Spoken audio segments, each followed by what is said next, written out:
Assalamualaikum warahmatullahi wabarakatuh. Nama saya Winona Humaira Syafruddin, ex-AKL 1, absen 36, akan melanjutkan presentasi dari teman-teman saya yang sebelumnya.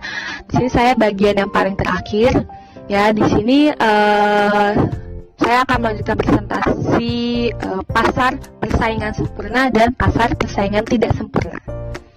Di sini saya akan mempresentasikan dimulai dari ciri-ciri pasar monoksoni.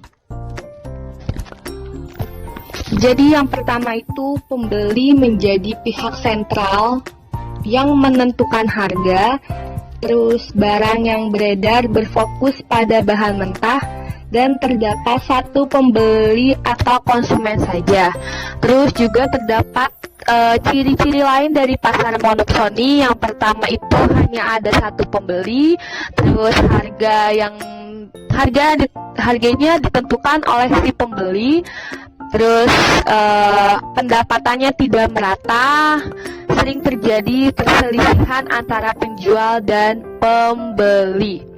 Lalu ada beberapa faktor yang membuat pasar monoksoni ini terbentuk, yaitu yang pertama tidak ada pembeli yang antusias pada pasar tersebut, terus lokasi produsen berada di tempat terpencil dan sulit dijangkau, terus biaya operasionalnya juga tinggi. Selanjutnya kita akan berbicara ya ke kelebihan juga kekurangan dari pasar monoksoni ya. Yang pertama itu kelebihan dari pasar monoksoni adalah kualitas dari produk yang dijual terjamin baik dari segi keamanan maupun kesehatannya, terus lebih hemat biaya dengan menekankan biaya produksi yang tinggi. Itu dia kelebihan dari pasar monoksoni. Selanjutnya ada kekurangan dari pasar monoksoni, yaitu dengan adanya satu pembeli maka akan lebih banyak tekanan yang dirasakan oleh si produsen. Terus produk yang tidak sesuai dengan keinginan dan kebutuhan konsumen akan dibuang atau diletakkan di gudang. Jadi kita memasuki pasar oligopsoni yang tadi sebelumnya adalah pasar monopsoni.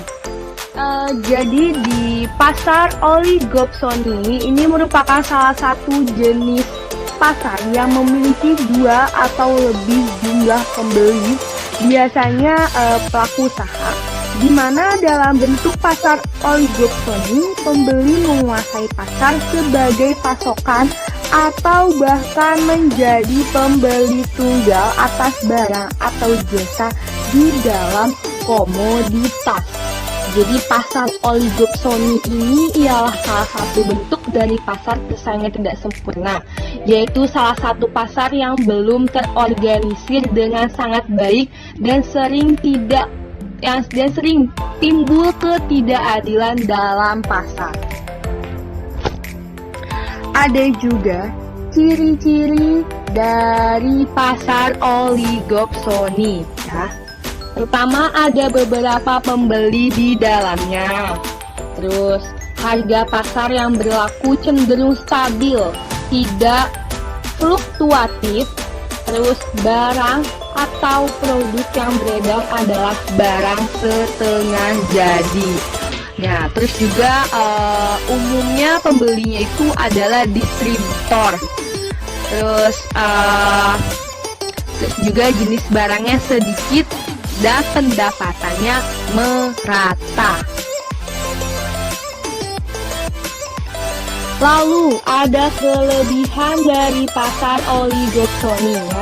Yang pertama itu penjual mendapatkan keuntungan banyak karena bisa lebih dari satu pembeli yang membeli barangnya.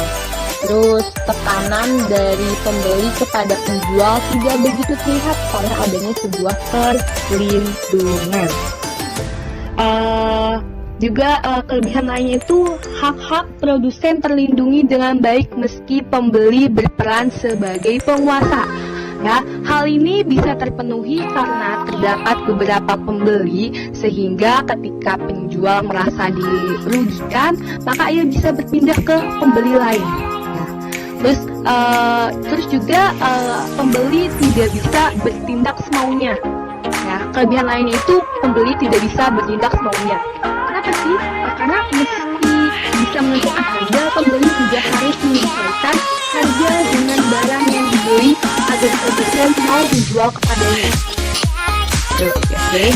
Juga meski belum terorganisir dengan baik, tapi umumnya pasar ini mengedepankan keadilan, ya, menghindari kecurangan dan tidak menyalahgunakan kebebasan. Itulah kelebihan dari pasar oligopoli. Selanjutnya juga bisa posisi kalau ada kelebihan juga pasti ada kekurangan. Nah, apa sih kekurangan dari pasar oligopoli? Kekurangan itu kualitas dari produk belum pasti atau kurang meyakinkan, ya. Terus keamanan dan kenyamanan rendah karena tidak ada identitas pasti yang dimiliki produk. Selain itu kelebihan lainnya, kualitas produk kurang terjaga, ya. Dari kualitas produk yang belum terjaga ini dengan baik, ya, kualitas produk yang kurang terjaga dan baik ini cenderung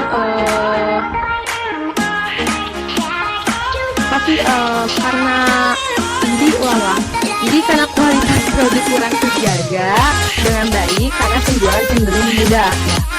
Jadi di sini produsen kurang memperhatikan kualitas karena terdapat beberapa pembeli besar dan mudah menjual produknya sehingga kualitas kurang terjaga. Itu, ya. Itu maksud dari kualitas produk yang belum pasti atau kurang meyakinkan. Ya, itu dia. Terus cukup rentan menjadi manipulasi di mana beberapa pembeli melakukan kerjasama memanipulasi keadaan yang bisa merugikan si produsen. Biasanya manipulasi tersebut terjadi karena pembeli ingin mendapatkan harga yang lebih murah.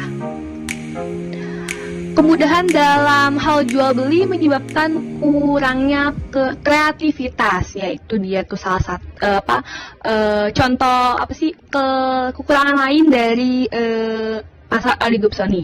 Jadi karena kemudahan dalam jual beli sehingga menyebabkan kurangnya kreativitas. Produsen hanya fokus pada produksi tanpa merasa perlu melakukan inovasi dan kreativitas terhadap produk dan bisnis mereka.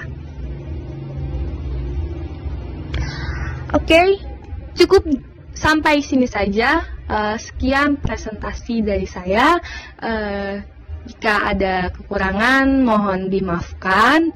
Wabillahi taufiq wal hidayah. Wassalamualaikum warahmatullahi wabarakatuh.